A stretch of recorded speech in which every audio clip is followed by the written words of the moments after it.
আমন্ত্রণ দীপ্ত সংবাদে আপনাদের সঙ্গে এই মুহূর্তে রয়েছে আমি রুবায়েত হাসান। আর শুরুতেই থাকছে নিটোল টাটা সংবাদ শিরোনাম। কোটা বিরোধী আন্দোলনে দেশের বিভিন্ন স্থানে সড়ক অবরোধ, তীব্র যানজটে চরম ভোগান্তি। শিক্ষকদের ধর্মঘটে অচল সব পাবলিক বিশ্ববিদ্যালয়ে, শিক্ষা জীবন দীর্ঘ হওয়ার শঙ্কা শিক্ষার্থীদের। বিভিন্ন চাকরির পরীক্ষার প্রশ্ন ফাঁসে জড়িত অভিযোগে 17 জন গ্রেপ্তার, 7 জন পিএসসির কর্মী। 4 দিনের সফরে চীনে প্রধানমন্ত্রী শেখ হাসিনা, আলোচনায় তিস্তা প্রকল্প এবং রোহিঙ্গা সমস্যা।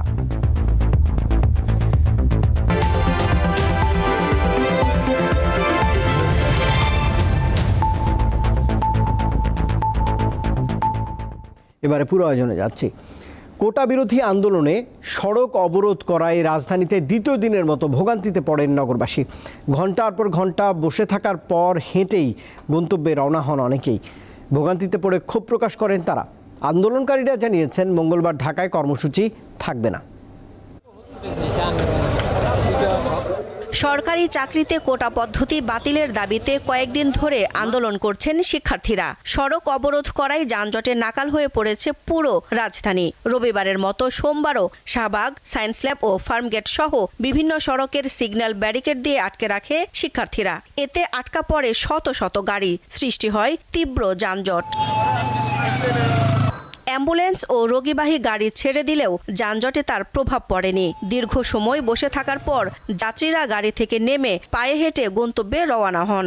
গাড়িতে এতক্ষণ বসা ছিলাম, মিনিমাম 1.5 ঘন্টা বসা ছিলাম। সামনে একটা রুগী প্রাইভেটে আটকা পড়ে আছিল, পরে এখানে যেতে পারে না, পরে অনেক কষ্ট করে ওখানকার পাবলিক ঘুরে আপনার ব্যাক সাইড দিয়ে করে দিছি। আর আন্দোলন করবো এইরকম পথ হচ্ছে রাস্তা আটকায় যে আন্দোলন করবো, এটা তো উচিত না। রাজধানীতে রাস্তা ছেড়ে ফুটপাতে হেঁটে যাওয়ারও সুযোগ কম। রাস্তা বন্ধ থাকায় মোটরসাইকেল, বাইসাইকেল ফুটপাতে উঠে পড়ে। এতে কেউ কেউ বাকবিতণ্ডায় জড়ান। ফুটপাতে উঠি নাই, আমি আসলে এদিক দিয়ে যাচ্ছিলাম, তো পরে রাস্তা বন্ধ হয়ে গেছে। তো এখানে আর কি ভাইয়ের দোকানে সেখানে কাজে আসছিলাম, পরে বাইক এখানে রাখছি, আর বেরোতে পারতেছি না। এটা তো খুব খারাপ, সবাই ভোগান্তি হইতেছে। যানবাহন চালকরাও পড়েন বিপাকে। তারা চান সরকার দ্রুত শিক্ষার্থীদের সঙ্গে আলোচনার মাধ্যমে সমস্যা সমাধান করুক। আমাদের গাড়ির জমা কখন দিব, কি করব? গাড়ির মহাজন তো আমাদেরকে মাফ করবে না, আমাদের তো জমা ফুলি দিতে হবে। এই জাম কখন ছাড়বে আমরা কিছু বলতে পারতেছি না। ট্রাফিক পুলিশ তো নাই এখানে, ছাত্ররা আন্দোলন করতেছে, ছাত্ররা এসে যেতে দিতেছে না। প্রায় 1.5 ঘন্টা ধরে বসে আছি। কারণ আমরা দিন আনি দিন খাই, এরকম আমরা সারাদিনে 4 টিপ 5 টিপ মারি, এখানে এখন হয় 2 টিপ 3 টিপ। 2018 সালে শিক্ষার্থীদের আন্দোলনের মুখে কোটা পদ্ধতি বাতিল করে সরকার। 2021 সালে কয়েকজন বীর মুক্তিযোদ্ধার সন্তান হাইকোর্টে রিট করলে গত 5 জুন এক রায়ের মাধ্যমে আবারও ফিরে আসে কোটা ব্যবস্থা। দিলশা দানি, দীপ্ত সংবাদ, ঢাকা। রাজধানীর বাইরেও বিভিন্ন স্থানে সড়ক ও রেলপথ অবরোধ করে বিক্ষোভ করে কোটা বিরোধী আন্দোলনকারীরা। এতে চরম ভোগান্তিতে পড়েন সংশ্লিষ্ট রুটের যাত্রীরা। সরকারি চাকরিতে কোটা বাতিলের দাবিতে ঢাকা আরিচা মহাসড়ক অবরোধ করে জাহাঙ্গীরনগর বিশ্ববিদ্যালয়ের শিক্ষার্থীরা। এ সময় আটকা পড়ে অসংখ্য যানবাহন। তীব্র যানজটে ভোগান্তিতে পড়েন যাত্রী ও চালকেরা। আমাদের বাচ্চারাই তো এখানে পড়ে, তো ওদের একটু বোঝা উচিত ছিল যে মা এরা অফিস থেকে আসবে, বাবারা আসবে। 2 ঘন্টা ধরে আমি নবীনগর থেকে হেঁটে আসতেছি। আমার অনেক কাজ ছিল, কাজগুলো সবগুলো পেন্ডিং হয়ে গেছে। 3 ঘন্টা জামে আছি, কোনো খাওয়া দাওয়া নাই। চট্টগ্রাম বিশ্ববিদ্যালয়ের শিক্ষার্থীরা 16 শহর স্টেশনে কক্সবাজার এক্সপ্রেস ট্রেন আটকে রাখে। এছাড়া টাইগার পাস মোড়ে মূল সড়কে অবস্থান নিলে পুরো শহর স্থবির হয়ে পড়ে। দিনাজপুরে হাজী মোহাম্মদ দানেশ বিজ্ঞান ও প্রযুক্তি বিশ্ববিদ্যালয়ের শিক্ষার্থীরা বিক্ষোভ মিছিল শেষে মানববন্ধন করে।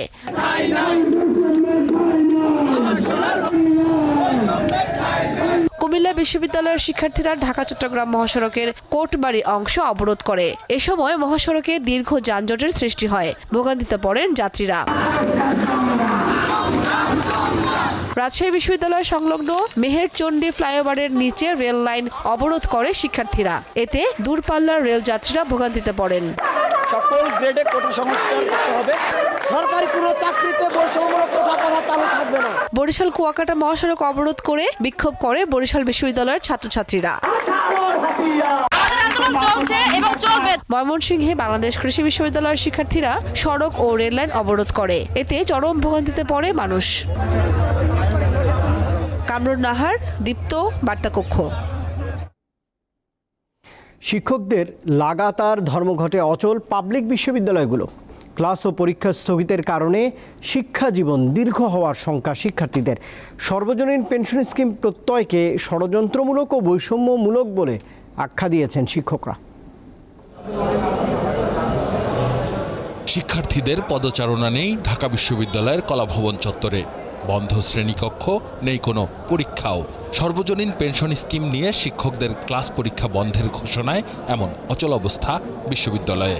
তাই নিজেদের শিক্ষা জীবন নিয়ে দুশ্চিন্তা কাটছে না শিক্ষার্থীদের। খোলা থাকলে, লাইব্রেরি চালু থাকলে সবাই একটু পড়াশোনা করতে পারতো। পড়াশোনায় পিছিয়ে যাচ্ছে, সবাই ক্লাস ধর্মঘট ডাকছে, ক্লাস করতেছে না। চিন্তা বাড়তেছে, কর্মক্ষেত্রে সময় বাড়তেছে, বয়স বাড়তেছে, চাকরির ক্ষেত্রে বয়স কমে আসতেছে আমাদের জন্য, তো এটা একটা দুশ্চিন্তার বিষয়। এদিকে শিক্ষকরা কবে পাঠদানে ফিরবেন তারও দিনক্ষণ ঠিক নেই। আন্দোলন চলছে সর্বজনীন পেনশন স্কিম প্রত্যয় বাতিলের। আমাদের এই বিষয়ের সিদ্ধান্ত নেন। আমরা ক্লাসরুমে ফিরে যেতে চাই, আমরা গবেষণা করতে চাই, ট্রেনিং দিতে চাই এবং খাতা দেখতে চাই।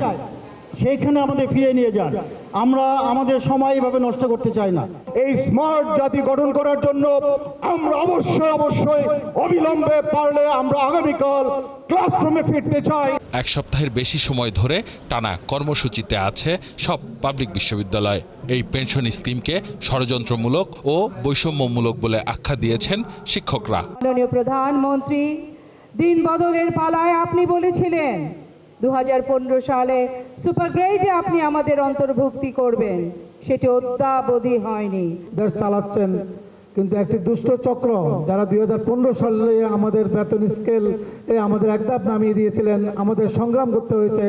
সেই দুষ্ট চক্রটি আমাদের যে প্রত্যয় স্কিমে আমাদেরকে অন্তর্ভুক্ত করেছেন। এখানে কেউ সরকারি দালালি করে না, কেউ বিরোধী দল দালালি করে না। দল মত নির্বিশেষে আমাদের জাতির শিক্ষার মানের জন্য, ভবিষ্যৎ প্রজন্মের জন্য ফাইট করছি। এখান থেকে আমরা বিচ্যুত হব না। 3টি দাবি না মানা পর্যন্ত আমরা আন্দোলনে আছি, থাকবো এবং দাবি আদায় করে থাকবো। সরকারের অর্থ বিভাগ থেকে প্রত্যয় পেনশন স্কিম ঘোষণার পরই প্রতিবাদ জানান শিক্ষকরা। শিক্ষকদের জন্য মানহানিকর কোনো সিদ্ধান্ত মেনে নেওয়া হবে না বলে ঘোষণা দেন তারা। আসিফ জামান, দীপ্ত সংবাদ, ঢাকা। উচ্চ আদালতের রায় না হওয়া পর্যন্ত কোটা আন্দোলনের যৌক্তিকতা নিয়ে প্রশ্ন তুলেছেন আওয়ামী লীগের সাধারণ সম্পাদক ওবায়দুল কাদের। জনদুর্ভোগ হয় এমন কর্মসূচি পরিহারের আহ্বান জানিয়েছেন ওবায়দুল কাদের। পিছিয়ে পড়া জনগোষ্ঠীকে সমতার ভিত্তিতে এগিয়ে নিতে কর্মসংস্থান সহ অন্যান্য সুযোগ সুবিধায় কোটা সংরক্ষণ ব্যবস্থা সারা বিশ্বে প্রচলিত। মুক্তিযুদ্ধের পর বাংলাদেশেও এই ব্যবস্থা শুরু হয়। তবে 2018 সালে প্রচলিত কোটা ব্যবস্থার বিরুদ্ধে তীব্র আন্দোলন গড়ে উঠলে সরকার কোটা প্রথা বাতিল করে। তবে সম্প্রতি সেই সিদ্ধান্তের বিরুদ্ধে রায় দেয় হাইকোর্ট। ফলে সরকারের জারি করা পরিপত্র পুনর্বহাল সহ 4 দফা দাবিতে 1 জুলাই থেকে আবারও আন্দোলন শুরু করে শিক্ষার্থী ও চাকরি প্রত্যাশীরা। কোটা ও পেনশন স্কিম বিরোধী আন্দোলন ও সমসাময়িক ঘটনা নিয়ে সোমবার রাজধানীর ধানমন্ডিতে গণমাধ্যমের সাথে কথা বলেন আওয়ামী লীগ সাধারণ সম্পাদক। প্রশ্ন তোলেন আন্দোলনের যৌক্তিকতা নিয়ে। যে বিষয়টা আদালতের ইতিহাস, সে বিষয়টা নিয়ে কথা বলা, এটা তো বা সমালোচনা করা, তার বিরুদ্ধে প্রতিবাদ করা, এটা তো আইনসিদ্ধ। কোটা বিরোধী জমায়েতের কারণে মানুষ দুর্ভোগে পড়ছে উল্লেখ করে তিনি অভিযোগ করেন এই আন্দোলনে ভর করেছে রাজনীতি। উচ্চ আদালতের রায় না হওয়া পর্যন্ত আমাদের অপেক্ষা করতে এবং কোনো প্রকার জনদুর্ভোগ এমন কর্মসূচি পরিহার করা উচিত। পেনশন স্কিম নিয়ে পাবলিক বিশ্ববিদ্যালয়ের শিক্ষকদের সাথে আলোচনা চলছে বলে জানান ওবায়দুল কাদের। মাহমুদ শাওন, দীপ্ত সংবাদ, ঢাকা। এদিকে শিক্ষার্থীদের কোটা বিরোধী ও শিক্ষকদের পেনশন স্কিম বিরোধী আন্দোলনকে সমর্থন করেছে জাতীয় পার্টি। সোমবার রংপুর সার্কিট হাউসে সাংবাদিকদের একথা জানান জাতীয় পার্টির চেয়ারম্যান GM কাদের। মুক্তিযোদ্ধা কোটার বিরোধী যে আন্দোলন হচ্ছে এটার সঙ্গে আমরা একমত। পেনশন স্কিমটা যেহেতু যারা পেনশন নেবেন, যাদের জন্য করছেন, তারা যদি এটাকে ভালো মনে না করে, তাহলে আপনি নতুন লোকের জন্য যা করবেন তা করবেন আমি জানি না, কিন্তু যারা চাকরিতে আছেন তাদেরকেও তাদের ইচ্ছার বাইরে তো তাদেরকে জোর করে আপনি সার্ভিস কন্ডিশন কমিয়ে দিতে পারেন না। সরকারি কর্ম কমিশন PSCর বিভিন্ন পরীক্ষার প্রশ্ন ফাঁসের অভিযোগে 17 জনকে গ্রেপ্তার করেছে পুলিশের অপরাধ তদন্ত বিভাগ CID। গ্রেপ্তারকৃতরা হলেন পিএসসির 2 উপপরিচালক আবু জাফর ও জাহাঙ্গীর আলম, সহকারী পরিচালক আলমগীর কবির, অডিটর প্রিয়নাথ রায়, ডেচপাস রাইটার খলিলুর রহমান, অফিস সহকারী সাজিদুল ইসলাম এবং অবসরপ্রাপ্ত গাড়ি চালক সৈয়দ আবেদ আলী জীবন ও তার ছেলে সৈয়দ সোহানুর রহমান সিয়াম। এছাড়াও রয়েছেন নারায়ণগঞ্জের আঞ্চলিক পাসপোর্ট অফিসের নিরাপত্তা প্রহরী শাহাদাত হোসেন, ঢাকার পাসপোর্ট অফিসের কর্মচারী মামুনুর রশিদ, শহীদ সোহরাওয়ার্দী মেডিকেল কলেজের মেডিকেল টেকনিশিয়ান নিয়ামুন হাসান, সাবেক সেনা সদস্য নোমান সিদ্দিকী, সাবেক ছাত্রলীগ নেতা ও বর্তমানে ব্যবসায়ী আবু সুলাইমান মোহাম্মদ সোহেল, ব্যবসায়ী শাখাত হোসেন ও তার ভাই সাইম হোসেন, জাহিদুল ইসলাম ও লিটন সরকার।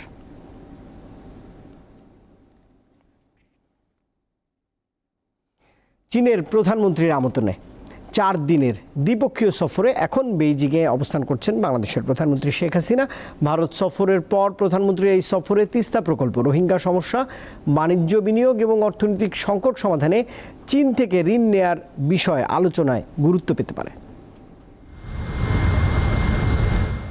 প্রধানমন্ত্রী শেখ হাসিনা ও তাঁর সফরসঙ্গীদের বহনকারী বিমান বাংলাদেশ এয়ারলাইন্সের একটি বিশেষ ফ্লাইট বেইজিং ক্যাপিটাল আন্তর্জাতিক বিমানবন্দরে পৌঁছালে তাঁকে অভ্যর্থনা জানান চীনের উচ্চ পর্যায়ের প্রতিনিধি দল। সেখানে বাংলাদেশের সরকার প্রধানকে গার্ড অফ অনার দেওয়া হয়। বেইজিং অবস্থানকালে চীনের প্রেসিডেন্ট শি জিনপিংয়ের সাথে দ্বিপাক্ষিক বৈঠক এবং চীনের প্রধানমন্ত্রী লি কিয়াংয়ের সাথে একটি প্রতিনিধি পর্যায়ের বৈঠক করবেন প্রধানমন্ত্রী শেখ হাসিনা। তারা বাংলাদেশে বিনিয়োগ করতে চায়। অনেক কোম্পানি যারা এখনো বিনিয়োগ করে ফেলেছেন তারা তাদের বিনিয়োগটাকে আরও বাড়াইতে চায় এবং আমরা কিন্তু মনে করি যে মাননীয় প্রধানমন্ত্রীর এই সফরে আমরা কিন্তু আশাবাদী যে অনেক বিনিয়োগ বাংলাদেশে যাবে নতুন চীন কোম্পানির সাথে। চীনের সঙ্গে বাংলাদেশের বাণিজ্য সম্পর্ক বহুমাত্রিক। গত কয়েক বছর ধরে ঋণ দেওয়ার ক্ষেত্রেও চীন বাংলাদেশের $বিলিয়ন ক্লাবের সদস্য। প্রধানমন্ত্রীর এবারের সফরেও বাংলাদেশের অব্যাহত উন্নয়ন ধরে রাখার বিষয়টি প্রাধান্য পাবে। চায়নার সাথে পাওয়ার ডিভিশনের অনেকগুলো প্রজেক্ট এবং জ্বালানিতে আমাদের ওই যে সাইনোপ্যাক যেমন ড্রিলিংয়ের কাজ করতেছে, তো এই বিষয়গুলো কারণে চায়না একটা গুরুত্বপূর্ণ ভূমিকা রাখছে, বিশেষ করে পাওয়ার এবং এনার্জিতে। তো যেই কারণে আমরা মনে করছি যে এই পার্টনারশিপটা আমাদের দরকার। প্রবাসী বাংলাদেশি এবং গণচীন আওয়ামী লীগের নেতারা বলছেন প্রধানমন্ত্রীর এই সফর বাংলাদেশ ও চায়নার সম্পর্ক আরও দৃঢ় করবে। বাংলাদেশ ও চীনের মধ্যকার সম্পর্ক বিশ্বাস আর সমতার, আর এই বন্ধুত্বকে নতুন উচ্চতায় নিয়ে যেতে প্রধানমন্ত্রী শেখ হাসিনার 4 দিনের সফর। এই সফরে বাংলাদেশ তার উন্নয়নের অংশীদার গণচীনের কাছে আর্থিক সহায়তা যেমন চাইবে, একই সাথে বাণিজ্য ঘাটতি নিরসনে উভয় দেশ কার্যত ব্যবস্থা নিতে অনেকগুলো সমঝোতা চুক্তি হতে পারে। নাজমুল হোসেন, দীপ্ত সংবাদ, বেইজিং, চীন। শ্রমিক কর্মচারীদের লভ্যাংশ আত্মসাতের মামলায় অভিযোগ গঠনের বৈধতা চ্যালেঞ্জ করে হাইকোর্টে আবেদন করেছেন গ্রামীণ টেলিকমের চেয়ারম্যান ডক্টর মোহাম্মদ ইউনূস। জবাবে দুর্নীতি দমন কমিশন জানিয়েছে আইনি লড়াইয়ের জন্য প্রস্তুত তারা। অর্থ আত্মসাৎ ও পাচারের মামলায় গত 2 জুন ডক্টর মোহাম্মদ ইউনূস সহ 14 আসামির বিরুদ্ধে অভিযোগ গঠন হয় ঢাকার বিশেষ জজ আদালত 4-এ। অভিযোগ গঠনের আদেশের আগে বিচারক আসামিদের অভিযোগ পড়ে শোনান। এ সময় দোষ অস্বীকার করেন আসামিরা। অভিযোগ গঠনের পর পরবর্তী শুনানির দিন নির্ধারণ করা হয় 15 জুলাই। এর আগেই সোমবার মামলার কার্যক্রম বাতিল চেয়ে উচ্চ আদালতে আবেদন করেন ডক্টর মোহাম্মদ ইউনূসের আইনজীবী। বাবার আগে কি ছেলের জন্ম হয়? চুক্তি হলে চুক্তি অনুযায়ী না ব্যাংক অ্যাকাউন্ট হবে, জায়গাটা খালি রাখা হয়েছে, এইটারে বলতেছে জালিয়াতি। কোনো শ্রমিক এসে অভিযোগ করে নাই যে আমি টাকা পাই নাই, সবাই পেয়েছে। তাহলে অভিযোগটা করেছে কে? সরকার। সরকারের কলকারখানা পরিদর্শন, যার কোনো এখানে সম্পর্ক না। দুদকের আইনজীবী জানিয়েছেন আইনি লড়াইয়ের জন্য প্রস্তুত দুদক। আর উনি তো অভিযোগটা চ্যালেঞ্জ করেননি, উনি পুরো মামলার কার্যক্রমটা চ্যালেঞ্জ করেছেন। কাজে আর দুর্নীতি দমন কমিশন প্রস্তুত প্রত্যেকটা আইনি মোকাবিলার আমরা সদুত্তর দিব মাননীয় আদালতের কাছে। গ্রামীণ টেলিকমের শ্রমিক কর্মচারী কল্যাণ তহবিলের 25 কোটি 22 লাখ টাকা আত্মসাতের অভিযোগে গত বছর 30 মে মামলা করে দুর্নীতি দমন কমিশন। তদন্ত শেষে গত 1 ফেব্রুয়ারি 14 জনের বিরুদ্ধে মামলার অভিযোগপত্র দেয় দুদক। তানভীর খন্দকার, দীপ্ত সংবাদ, ঢাকা। বিএনপি চেয়ারপারসন খালেদা জিয়ার অবস্থা সংকটজনক উল্লেখ করে দলের মহাসচিব মির্জা ফখরুল ইসলাম আলমগীর বলেছেন, রাজনৈতিক প্রতিহিংসায় তাঁকে আটকে রাখা হয়েছে। সোমবার হাসপাতালে বিএনপি চেয়ারপারসনকে দেখার পর রাজধানীর গুলশানে সাংবাদিকদের ব্রিফিংয়ে মির্জা ফখরুল এই তথ্য জানিয়েছেন।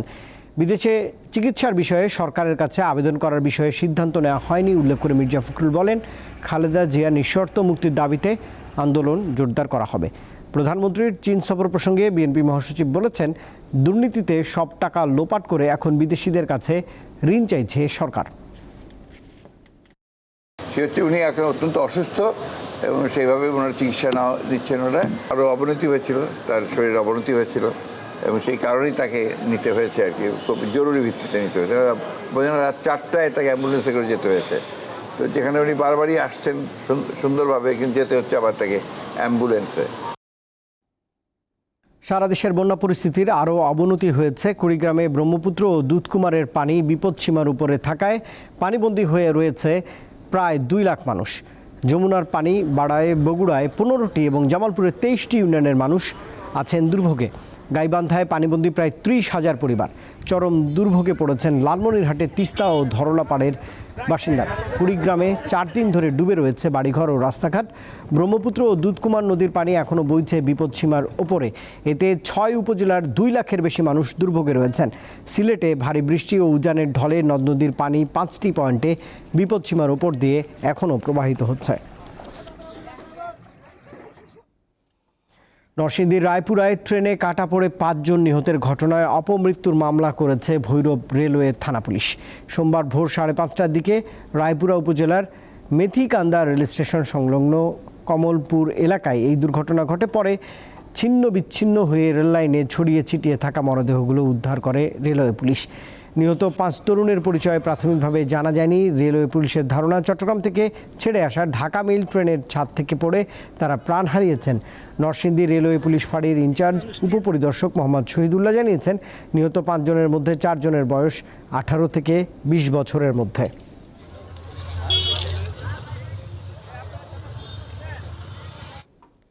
টিসিবির জুলাই মাসের পণ্য বিক্রি কার্যক্রম শুরু হয়েছে। সারা দেশে 1 কোটি ফ্যামিলি কার্ডধারী নিম্ন আয়ের পরিবার 3টি পণ্য কিনতে পারবে। প্রতি লিটার ভোজ্য তেল 100 টাকা, মসুর ডাল 60 টাকা কেজি এবং চালের কেজি মাত্র 30 টাকা।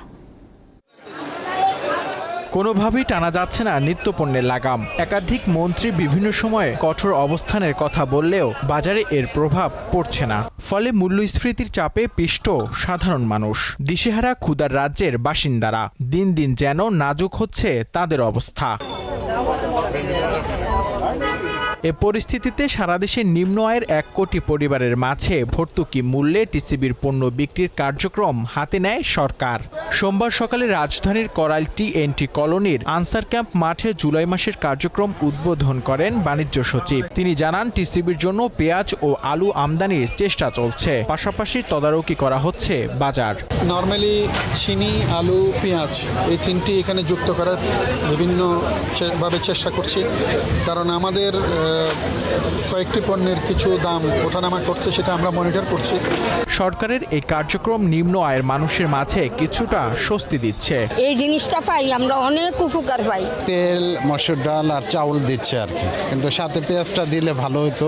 এই দফায় ফ্যামিলি কার্ডধারী একজন ক্রেতা সর্বোচ্চ 2 লিটার ভোজ্য তেল, 5 কেজি চাল ও 2 কেজি মসুর ডাল কিনতে পারবেন। নূর আলম, দীপ্ত সংবাদ, ঢাকা। এবার আন্তর্জাতিক প্রসঙ্গ। রাশিয়া সফরে গেছেন ভারতের প্রধানমন্ত্রী নরেন্দ্র মোদী। 5 বছর পর রাশিয়া সফরে গেলেন মোদী। মস্কোতে তিনি প্রেসিডেন্ট ভ্লাদিমির পুতিনের সঙ্গে বৈঠক করবেন। কূটনৈতিক মহলের মতে 2 রাষ্ট্রপ্রধানের মধ্যে একাধিক বিষয় নিয়ে আলোচনার সম্ভাবনা রয়েছে। দ্বিপাক্ষিক বাণিজ্য, ইউক্রেন যুদ্ধ থেকে প্রতিরক্ষা সমঝোতার বিষয়গুলো উঠে আসতে পারে মোদী পুতিনের আলোচনায়। এছাড়া পারস্পরিক স্বার্থ সংশ্লিষ্ট সমসাময়িক আঞ্চলিক ও বৈশ্বিক বিষয়গুলো নিয়েও মতবিনিময় করবেন মোদী ও পুতিন। ফ্রান্সের পার্লামেন্ট নির্বাচনের প্রথম ধাপের ভোটে উগ্র ডানপন্থীরা এগিয়ে থাকলেও দ্বিতীয় দফায় তারা তা ধরে রাখতে পারেনি। এককভাবে কেউ নিরঙ্কুশ সংখ্যাগরিষ্ঠতা না পেলেও প্রাথমিক ফলাফলে এগিয়ে বামপন্থী নিউ পপুলার ফ্রন্ট এনপিই। রবিবার দ্বিতীয় দফায় ভোট গ্রহণ শেষে বুথ ফেরত জরিপে এমনটি জানা গেছে। এতে বলা হয়েছে, প্রেসিডেন্ট ইমানুয়েল ম্যাক্রোর জোট টুগেদার অ্যালায়েন্স দ্বিতীয় অবস্থানে রয়েছে, আর তৃতীয় অবস্থানে রয়েছে উগ্র ডানপন্থী ন্যাশনাল র্যালি। ইউক্রেনের রাজধানী সহ প্রধান শহরগুলোতে রাশিয়ার হামলায় নিহত হয়েছে অন্তত 33 জন। সোমবার রাজধানী কিয়েভ সহ বিভিন্ন শহরে 40টিরও বেশি ক্ষেপণাস্ত্র হামলা চালায় রাশিয়া। ইউক্রেনীয় কর্মকর্তাদের দাবি, এই হামলায় কিয়েভে একটি শিশু হাসপাতালে ক্ষতিগ্রস্ত হয়েছে। এছাড়া বিভিন্ন শহরে অবকাঠামো, বাণিজ্যিক ও আবাসিক ভবন ক্ষতিগ্রস্ত হয়েছে। এই হামলায় কঠোর জবাব দেওয়ার অঙ্গীকার করেছেন ইউক্রেনের প্রেসিডেন্ট ভলোদিমির জেলেনস্কি। হামলার সময় তিনি পোল্যান্ডের রাজধানী ওয়ার্সে ছিলেন। এবারে খেলার খবর। বিসিবির হাই পারফরমেন্স দল প্রায় 40 দিনের সফরে যাচ্ছে অস্ট্রেলিয়াতে। এই সফরে 2টি 4 দিনের ম্যাচ ও 3টি 1 দিনের ম্যাচ খেলবে এইচপি দল। 14 জুলাই অস্ট্রেলিয়া যাওয়ার পর ডারউইনে পাকিস্তান শাহিনের সঙ্গে খেলবে 4 দিনের এবং 50 ওভারের 2টি ম্যাচ। তারপর বিগ ব্যাশ সহ স্থানীয় 7টি দল বাংলাদেশ, এইচপি ও পাকিস্তান শাহিনকে নিয়ে হবে টি20 টুর্নামেন্ট।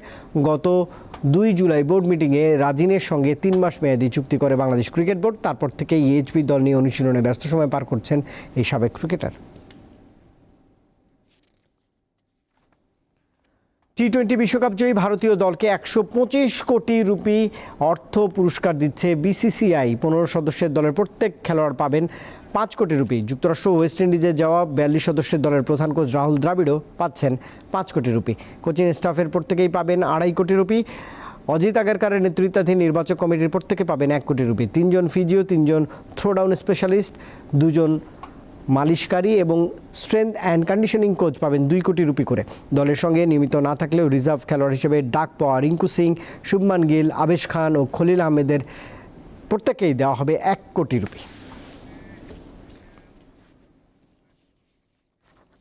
আর দর্শক, এই খবরের সঙ্গে শেষ করছি দীপ্ত সংবাদ। তবে শেষ করার আগে নিউট্রাল টাটা সংবাদ শিরোনাম থাকছে আরেকবার। কোটা বিরোধী আন্দোলনে দেশের বিভিন্ন স্থানে সড়ক অবরোধ, তীব্র যানজটে চরম ভোগান্তি। শিক্ষকদের ধর্মঘটে অচল সব পাবলিক বিশ্ববিদ্যালয়ে, শিক্ষা জীবন দীর্ঘ হওয়ার শঙ্কা শিক্ষার্থীদের। বিভিন্ন চাকরির পরীক্ষার প্রশ্ন ফাঁসে জড়িত অভিযোগে 17 জন গ্রেপ্তার, 7 জন পিএসসির কর্মী। 4 দিনের সফরে চীনে প্রধানমন্ত্রী শেখ হাসিনা, আলোচনায় তিস্তা প্রকল্প ও রোহিঙ্গা সমস্যা।